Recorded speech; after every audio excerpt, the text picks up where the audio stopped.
3. Non, monsieur. On bavarde. Vous bavardez toujours. Là, soyez avec nous. Vous avez la langue bien pendue, bon sang. Nous sommes à côté du puits où Sylvain est tombé il y a 3 jours. Et à côté de moi, monsieur, vous avez trouvé, c'est vous qui avez trouvé Sylvain. Ah, oui. Comment avez-vous vu qu'il était là? Mais c'est pas votre fils? Où ça? Non. Ah si, c'est lui qui garde le vent, hein. Pourquoi il saute comme ça? Oui, il saute, allez, donc ça va, pourquoi il saute. Écoutez, je crois ça, parce que ça tient de famille. Non. Oui, ça tient de famille. Et moi, à son âge, je sautais, pareil, je sautais. Pour un oui, pour un non, je sautais, vous savez, je sautais. Pour un sirop de groseille, je sautais. Mesdames et messieurs, bonjour. Premier événement de cette matinée, le grave incident qui s'est produit en Nouvelle-Calédonie tout à l'heure. 10 gendarmes mobiles ont été blessés et une dizaine d'autres pris en otage par un groupe de Mélanésiens. Des camions de gendarmerie auraient été incendiés. Tout de suite, une correspondance de Florence Descamps à Nouméa. C'est fou. Tout à l'heure, Bernard Volcker évoquait le commando très sophistiqué qui a pu pratiquer ce quadruple attentat, puisque quatre avions ont été détournés, les 4 se sont écrasés. On savait que dans les 2 premiers, il y avait 66 passagers. On vient d'apprendre que dans les 2 autres, il y en avait 65 dans l'un et 45 dans l'autre, donc 110. Il y a au moins 250 victimes, donc. I am sure, mais alors I am tout à fait sure que c'est un coup de Fantomas. Mesdames et messieurs, bonjour. Avant de faire le point sur les conséquences des attentats aux États-Unis, un terrible accident ce matin près de Toulouse. Une très forte explosion dans une usine pétrochimique. Les dégâts sont énormes, semble-t-il. Il y a des victimes. On parle de 10 morts et au moins 150 blessés, dont 30 grièvement atteints. Je t'aurai, Fantomas. Je t'aurai.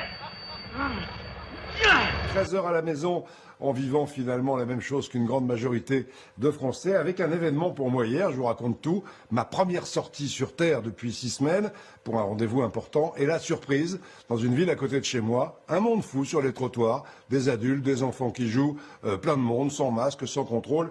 Quel contraste avec les reportages où on nous montre des PV infligés à des gens qui se promènent tout seuls sur une plage, ou en montagne, ou en forêt, alors qu'il n'y a aucun risque dans les régions où il n'y a pas de virus.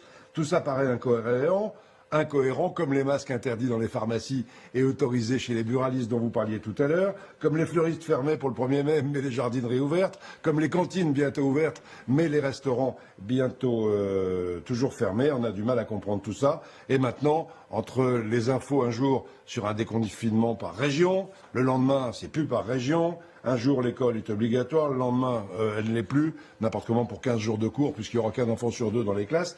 Donc tout ça donne le tournis. C'est ça, les Français. Et pas seulement dans cette région, un peu partout.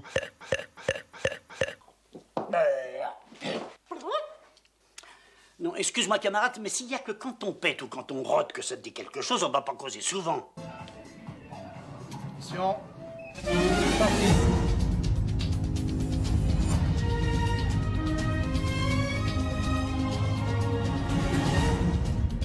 Mesdames et messieurs, bonjour. Mesdames et messieurs, bonjour. Mesdames et messieurs, bonjour. Mesdames et messieurs, bonjour. Mesdames et messieurs, bonjour. Mesdames et messieurs, bonjour. Oui, bonjour, alors. Et maintenant, pas plus de psychose, car il y a une véritable menace. Mais il y avait encore hier, on l'a vu au journal, des inconscients, il n'y a pas d'autre mot, dans les rues, dans les parcs. J'ai déjà vu des inconscients, des sauvages et des hystériques, mais des possédés comme vous jamais. Et ce sont les incohérences de l'imitation de vitesse. C'est pas les limitations de vitesse qui sont idiotes. C'est un piège à fric. Mon argent, où est mon argent? On s'est un peu servi, mais il en reste. Non, hein? Ce qui est à nous est à vous, petite sœur. Il est à moi, petit frère. Il y a des autoroutes dans la région parisienne, 2 fois 4 voies à 70 km/h. Soit on est arrêté dans les bouchons, soit le soir on se fait flasher. Monsieur ne veut pas que je prenne le volant? Non, là-bas. Monsieur, attention! Regardez, qu'est-ce qu'il fout dans la 3e file? Vous avez vu, c'est un Anglais. Un Anglais. J'aime pas moi les Anglais. 50 km/h à n'importe quel endroit, quand on met 50 à un endroit dangereux, on fait pas gaffe et c'est là qu'on se tue. Donc il faut faire comme les Allemands, mettre des limitations de vitesse là où il y a des dangers. Regardez, un Suisse et un Allemand. Et alors? Un Suisse et un Allemand, on n'est plus en France ici. Un des journalistes militants qu'il montre que quelqu'un comme Jean-Pierre Pernaut, qui est un journaliste militant, qu'il cache. Oui. Alors, et Jean-Pierre Pernaut lui a répondu. Qui est un bon humoriste? Quand il parle de choses sérieuses, je comprends moins. Mais est-ce que vous êtes un journaliste militant? Non, je raconte la vie telle qu'elle est, pas telle qu'on voudrait qu'elle soit. C'est la seule différence avec lui. Alors moi, il m'épate. Transhumance des moutons au Mont-Lozère Quand on les voit comme ça tous ensemble, ça rappelle un peu les attroupements de la fête de la musique. Mais pour les vrais moutons, il n'y a pas de risque d'épidémie. Bon après-midi, à demain. Mais c'est merveilleux. Lors de son dernier mandat, l'écologie s'annonce encore un peu plus triomphante à Paris. Et apparemment, les écologistes aiment bien respirer. Ils avaient oublié les masques. Je n'en peux plus. J'étouffe, voilà.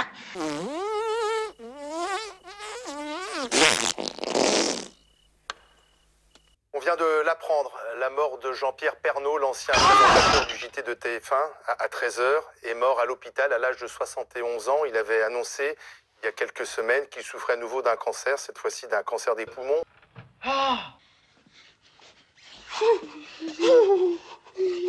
Après 33 ans avec vous, on a créé des liens très forts. Je voudrais vous dire que j'y ai mis toute ma passion pendant presque la moitié de ma vie. Vous le savez, c'était un honneur de pouvoir traverser la petite, la grande histoire du monde grâce à vous, à votre fidélité. J'ai une pensée pour ma femme qui était là tout à l'heure, pour ma mère qui pendant 30 ans n'a jamais manqué. Et voilà, et je craque. Elle n'a jamais manqué un journal, elle nous regarde sans doute de là-haut. Voilà, j'arrête le cœur serré. Je suis confiant pour la suite. Marie-Sophie adore les régions. Je lui laisse les clés de la maison volontiers. C'est une maison qui est en très bon état, Marie-Sophie. Merci à tous. Dernier au revoir. Je vous souhaite un joyeux Noël, malgré les difficultés. Vivement la prochaine année. Je vous embrasse du fond du cœur. Merci, je vous aime, je vous oublierai jamais.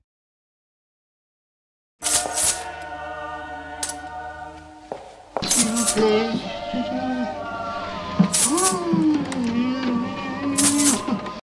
Et YouTube te nique, tout simplement, on s'en fout si t'es pas content. Pour 5 secondes ayant droit, on prend tout et ferme-la, on prend tout et ferme-la.